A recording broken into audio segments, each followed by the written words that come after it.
And I think we're good to go. Thanks for attending today. Who is here the first time? Nice. Let's try to find people and talk with them. I hope you enjoy our evening and you will come again. We will start today with a JetBrains raffle directly. Who can tell me the podcast in this picture and explain me why it's there? CPP cast. Okay, why? Because of Timur in the back picture, in the middle, Yeah. and Phil in the foreground. Exactly, yeah. So I've made this. But do you need a JetBrains license or do you have enough? Yeah, I actually do. Okay, cool. But you will get one because you're speaking. Okay, but yeah, this is if I have made a little bit. Timo and Phil, CPP cast. Yep.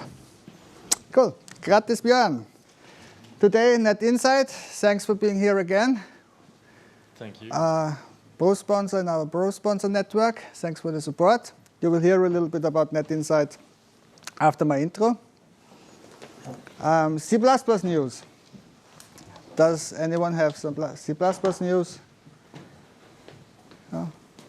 No C++ news? Still a lot of opportunities for short presentations. The features are landing in compiler. GCC 13 was released recently. So if you find a new feature, make a lightning talk, present it to us. There is enough space for lightning talks in our events. And we need speakers, so please do this. And look what's new and what's coming in. It's an interesting exercise. The last time when we have been at NetInsight, I had something on the C++ news, and this was RIP CPP cast. And I'm happy to tell you that this is not true anymore, because CPP cast is here again, and with Timo and Phil, we have actually the both hosts speaking at our events, and this is awesome. So Sweden is on the map. That's cool. These are actually the C++ podcasts that exist at the moment that are really focused on C++. CPP cast, I think most knew about. Who knows about C++ Club? Yeah, not that many. You should check it out. It's actually pretty interesting. It's also one of the discussions, maybe once a month or so, where Björn Storstrup joins, and they go about the mailing lists and papers. And it's very interesting to hear if you're interested in this topic. And there are some other, there's kind of C++ related, but they're not pure C++ podcasts. I'm not sure if we should have a third one. It would be nice. Who thinks a third one would be good for the infrastructure? Not that many. Who thinks we shouldn't have more C++ podcasts? Okay, so the most people that haven't engaged now, they don't listen podcasts at all. Is this the outcome? Okay. Yeah, we still evaluating the possibilities of a WG21 meeting in Stockholm. As said, it's easy to have the idea and then to say maybe KTH can give us rooms and someone needs to do it. And we're lacking a little bit of the someone, and I fear that part of the someone will be I. And I'm not sure if I have all the time and the knowledge especially for this kind of events. So help would be appreciated. What we have done since last time, we have now a flyer, which we are planning to distribute in the coming week to get potential sponsors on the board, and then open the discussion with locations.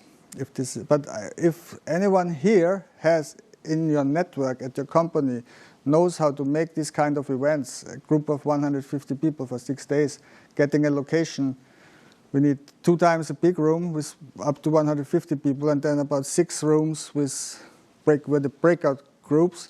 And there need to be power supplies and infrastructure for telecom meetings, 2 meetings, I think, 2 misused, and the stuff there. And then please reach out to me because help is appreciated. And I will not be the center of the organization. So SIS, Swedish Institute of Standard, is willing to do this, but this is the event stuff is also not their stuff, right? They can act as the legal part in this setup, so this is great. And talking about AG09, our SC1 mirror, you can join without being an ISO member, at least in our Swedish discussion groups. If you're interested, join our Slack. Or let me know that you want to be included in our discussion. We're not super active because it requires time and some people's in the meetings. But from time to time we discuss papers, and it's always very interesting discussions. So it's good to, and we can also share news, not everything, because some of the CIS or ISO stuff is not meant to be shared, but that we can share, we can. And we can also get feedback. So at least we have this now in Sweden established. And here a gentle reminder, why do we care about the ISO standard? Anyone has an idea for this? No? Right? Because we get a lot of critiques in the last time. And I'm a little bit tired of hearing this, right? So think about switching from C and C++ to a memory-safe programming language. Your lobby and Geekbird consortium. We hear this a lot, right? NSA has written blah, blah, blah, blah, blah, blah, blah. And I hear this a lot because people know I do C++. And some manager ask, and colleagues from other programming languages make their comments. And just a little bit of a reminder, not all languages are always happy. I don't say that this has a future, but you see there are also problems in younger languages where not everything is perfect. And maybe ISO standard is not that bad, because if you know history, right, democracy is the worst form of government except all others. And the ISO standard is a kind of democracy, oligarchy. But yeah, some companies sometimes are a little bit in a bad mood because they don't get their features in, and it's not like they want, because they would need to align with all the others in the industry, and then they have a bad mood. And if it's a big famous company, they can make a lot of noise. But maybe it's not that bad. And not forget, some industries rely on standards. They don't like to make something new when they have to sign a support contract for 20 years or something like this. And there is, of course, a standard paper about this from Björn Strostrup. It has P2317, C++, an invisible foundation of everything. You can find it on the internet. Or you can also have it in the SSU Overload, edition 161, with the what is C++ and why do people still use it. And when Bjarne says the foundation of everything, he's totally aware that everything is maybe a little bit of a aggregation, but Java, JavaScript, the execution engine, things go over wires. C++ is, at least if not directly used, somewhere in the infrastructure there. And everything is a good first approximation. But the papers are very good to read and have a little bit of answers if people come and you're tired, oh, C++, shouldn't we use something different? Okay, so planning for us, 15th of June is the next one, our summer and birthday event. After summer, end of August. Then those are fixed. 12th October seems also to be fixed. It's 1 week after CppCon, so there shouldn't be any date collisions. And then we are having one more at November, December. Except someone is coming, oh, I have to talk at CppCon and I need a rehearsal. Do you plan to speak it? Yeah. Yeah. Then we will put something like last year. It's not open yet for CppCon. It should be published, I think, next week. Yeah. So if we have, maybe we will have one rehearsal session in between, and then we squeeze it in like we did last year. And when we talk about upcoming events, we need participation. We have a nice group of active people here, but this group needs to grow. So please, please, please. Think about, everyone has something to share, not just one thing, multiple things. And people are eager to hear it, believe it or not. Everyone here sitting, you, has something to share.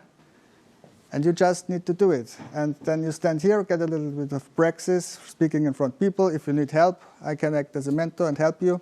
Preparing stuff, finding a topic, whatnot, just reach out to me. And we need it for our events because, I mean, obviously this does not work, right? I mean, we want additional meetups, right? Who wants additional meetups? Who does not want additional meetups? Okay, self-explaining. So please, please, please, please think about a book review. Show us your favorite developer IDE tool or IDE functionality in 3 minutes or 5 minutes. Doesn't matter. And it's a good way to join the Sweden CPP Pro member team, where I still don't know what this will actually be. Maybe we'll call it C++ Cowboys or something like this. Sorry for the joke. But yeah, that's what. So this is enough for me now. I will now hand over to Mats, who will talk about NetInsight. This is then the program. First we start with Björn and TTPs, and then Arvid about parsing, what you learn from libtorrent. And if you're a torrent user, you can say thank you to Arvid. I think most people haven't said thank you in person. Today you have the chance. Then we will have our mingle part, and after the mingle, Timo with the rehearsal for the C++ and safety presentation. And that's it for me. Just one more thing I want to show you. For those who haven't seen it, our homepage. And we have there the video sections, which is now a pretty cool stream of C++ videos. So you don't need to go to YouTube. You just go here and get the videos. And then, of course, what you also get here is the blog feed. So if you want to know what's new in C++, that's the place for you to go. OK? And then you find also conferences and user groups and so on. But video feeds and blog is what I use most, and you should also. OK, thanks for your attention. And now we're eager to hear about NetInsight.